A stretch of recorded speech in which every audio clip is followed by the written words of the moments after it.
What's going on, guys? And today I'm going to be talking about my CLK 500 convertible and how I maintain it.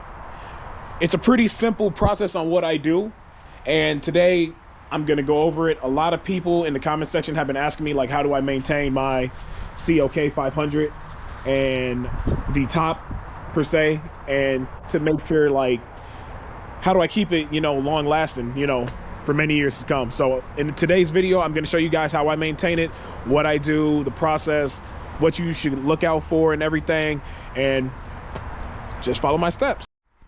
All right, guys, so one of the things that you guys want to look out for is definitely take care of your seals. Use like a rubber self-care seal to protect the rubber on the CLK. You want to make sure all your pathways are clean, and especially up here, this is where like the water drains. Make sure this is clear. Make sure that this stays lubricated.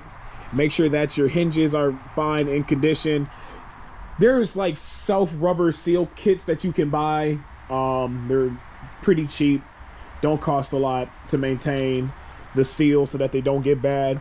And then one of the things you also want to look out for is like the hydraulics on it, like this stuff, like this right here.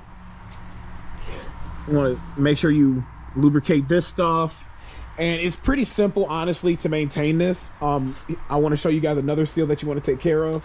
So like in here, you definitely want to spray some lubricant. Make sure that your seals in here and your hinges and everything stays lubricated. This protects it for longevity, and make sure that it's working properly and everything. As you see, it's automatically closing. And then here's like the back view of it. You can see here, you want to make sure this is, lubricated. Make sure these wires aren't messed up or anything like that. Make sure these are lubricated, because these are actually what clicks into this part here. Don't want it to get stuck.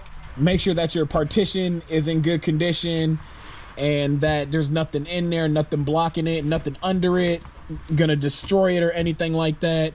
Make sure these are lubricated and not messed up on a line or anything. And those are kind of the things that you want to look out for when it comes to like the hinges and like seals. There's also like the drain seals. You also want to make sure that you keep clean. It's pretty simple. Once you do it, it doesn't take that much time. So one of the ways that I keep my top clean is that I usually go to a self-wash, and I try not to actually get a lot of soap or anything actually on this. It's just that soap and stuff could be kind of harsh for this canvas top. You probably definitely want to use like a canvas like cleaner or anything like that. For the most part, it's okay to do it here and there. I try not to like use the soap. Usually it doesn't get that dirty, and if it do, I'll probably use like quick detailer or something like that and kind of touch up the spots. Like I said, you can use soap and stuff. It's just I don't do it every single time. I think it's kind of overkill. I just want to protect it longer. I really don't drive my car in the rain. I have another car like I have on my channel. It's the Kia Sorento, and I really don't drive it a lot in the rain. And the Kia is all-wheel drive. This is rear-wheel drive. I mean, it's not terrible in, the rain, but the Kia is a lot better in the rain. So I try to minimize the amount of like water or snow going onto the car in the first place, so I can protect the top. Obviously, I mean, some people can't do that. They might not be in a situation where they could cover the car, or they don't have a place to park the car, cover parking. And I get that. Like I said, you can always get a car cover.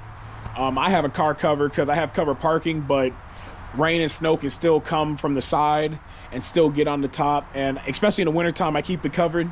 For the most part, it's sad to say, to protect your top, you minimize, the weather elements. You know what I mean?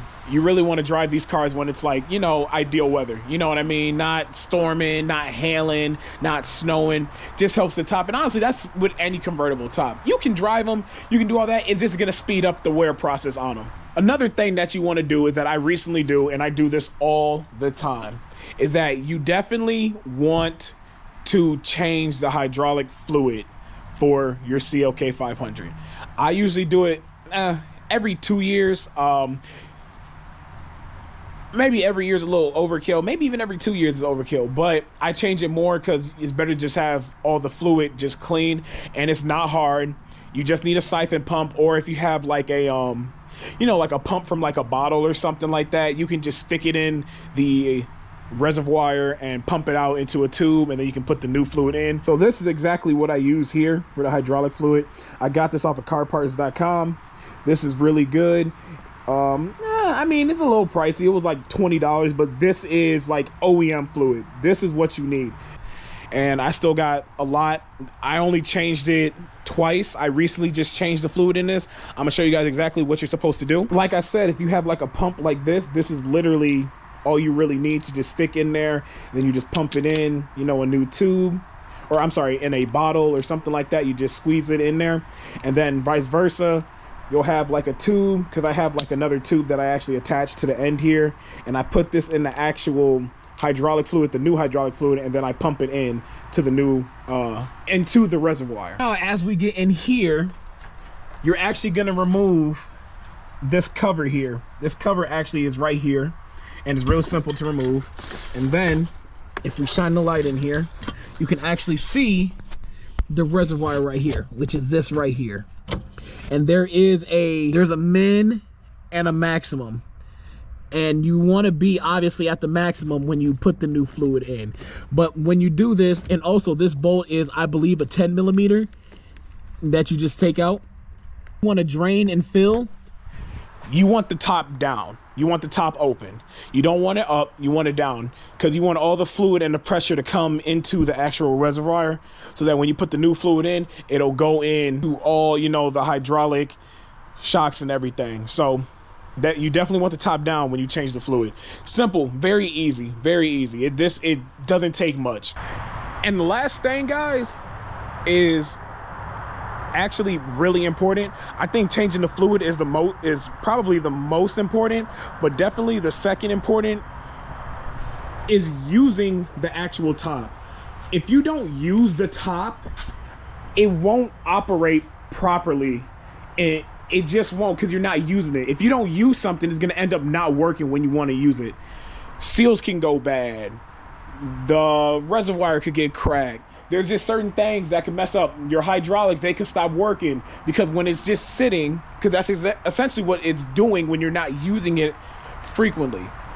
In the summertime, I use this a lot. Springtime, I use it a lot. Fall time, if it's nice enough, I use it a lot. If it's like 65, ideally 70 or above, I use the top. I usually have the top down, because I know if you don't use something, it ends up not working. It's meant to be used like a car. A car is meant to be driven. It's not meant to just be sitting around. It's meant to be driven. These fluids need to keep going. They need to move. You know what I mean? Obviously, in the wintertime or when it's cold, you don't use the top, obviously. So during that period, that's perfectly fine. But when it's nice and everything, you have a convertible top for a reason. You need to use it. If you don't, it's actually going to cost you thousands in the long run. Definitely, guys, you need to use the convertible top. You have to. If you guys don't, I promise you, you're going to regret it. It's so simple. You need to use the top. You have to use the top. Do not be that person that don't use the top. I promise you, you need to use the top. So, but these are all the ways that I do to make sure that my convertible top is tip-top shape. And I'll catch you guys in the next one. Peace.